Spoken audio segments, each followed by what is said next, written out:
Assalamualaikum warahmatullahi wabarakatuh. Perkenalkan, nama saya Muhammad Hilali Ramadan dengan nomor NIM terakhir 1723, kelas 1 SD A5, Pendidikan Guru Sekolah Dasar, Universitas Islam Nahdlatul Ulama, Jepara. Dalam kesempatan kali ini, saya akan menjelaskan tentang apa saja jenis-jenis sumber daya alam dan bagaimana cara menjaga serta melestarikan sumber daya alam dan sumber daya makhluk hidup. Tujuan pembelajaran untuk mengetahui definisi sumber daya alam, dapat mengetahui jenis-jenis sumber daya alam, dapat mengidentifikasi dampak kerusakan sumber daya alam terhadap makhluk hidup, dapat mengetahui cara melestarikan sumber daya alam. Apakah kalian menemukan objek-objek berikut dalam kehidupan kalian? Tahukah kalian keempat objek di samping termasuk sumber daya alam? Apa itu sumber daya alam? Apa itu sumber daya alam? Sumber daya alam atau disingkat SDA adalah sesuatu yang kita temukan di alam, yang dapat kita gunakan untuk membantu kita hidup dan melakukan berbagai aktivitas. Contohnya matahari, tumbuhan, angin, batu bara, gas bumi, minyak bumi, dan lain-lain. Jenis sumber daya alam. Jenis sumber daya alam berdasarkan ketersediaannya di alam bisa dibedakan menjadi sumber daya alam dapat diperbarui, sumber daya alam tidak dapat diperbarui. Jenis sumber daya alam berdasarkan asalnya bisa dibedakan menjadi sumber daya alam hayati, sumber daya alam non hayati. Sumber daya alam dapat diperbarui. Sumber daya yang dapat kita manfaatkan dengan lebih cepat dari alam. Bahan-bahan tersebut tidak akan habis karena alam terus memproduksinya berulang kali. Sumber daya alam yang dapat diperbarui disebut juga sumber daya alam terbarukan. Meskipun dapat diperbarui, pemakaian yang bijak terhadap SDA ini tetap perlu dilakukan. Contoh sumber daya alam yang dapat diperbarui: matahari, angin, tumbuhan, air, dan panas bumi. Sumber daya alam yang tidak dapat diperbarui. Sumber daya alam yang tidak dapat diperbarui. Sumber daya alam yang tidak dapat kita manfaatkan dengan cepat.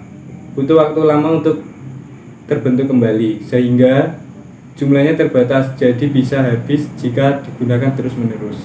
Sumber daya alam yang tak dapat diperbarui disebut juga sumber daya alam tak terbarukan. Contoh sumber daya alam yang tidak dapat diperbarui: bahan bakar fosil, minyak bumi, batu bara, dan gas bumi. Mineral, nuklir, emas, besi. Sumber daya alam hayati. Jenis sumber daya alam hayati adalah jenis sumber daya alam yang berasal dari makhluk hidup seperti hewan dan tumbuhan. Sumber daya alam non hayati.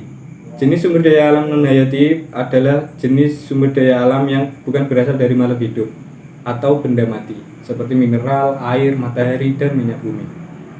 Mari berdiskusi. Apa yang terjadi jika kita tidak memiliki sumber daya alam? Sumber daya alam sangat penting bagi kehidupan kita, seperti dalam membangun rumah, sumber pangan dan obat, memproduksi barang-barang, menyediakan energi, dan lain-lain.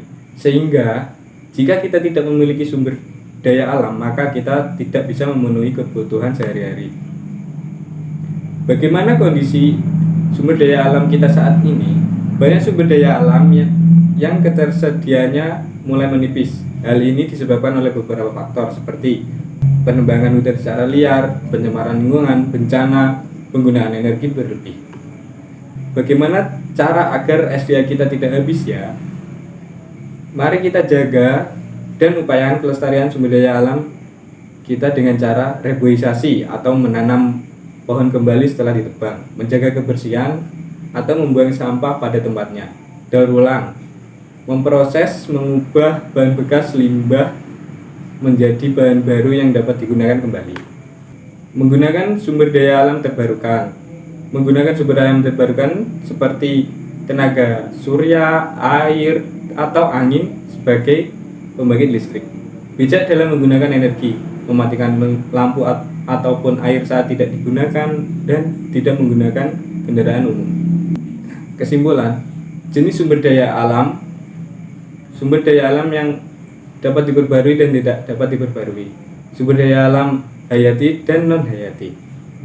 Dampak kerusakan sumber daya alam, kesehatan makhluk hidup, keberagaman tanaman dan hewan, rusaknya tempat tinggal makhluk hidup. Masalah pada sumber daya alam, penebangan pohon, pencemaran, penggunaan energi berlebih, bencana alam. Solusi kelestarian sumber daya alam, reboisasi, menggunakan SDA dengan bijak, menggunakan sumber daya alam terbarukan, menjaga kebersihan. Sekian yang dapat saya sampaikan, semoga bermanfaat dan mohon maaf jika ada kesalahan tutur kata dalam penyampaian ataupun tindakan yang kurang berkenan. Wassalamualaikum warahmatullahi wabarakatuh.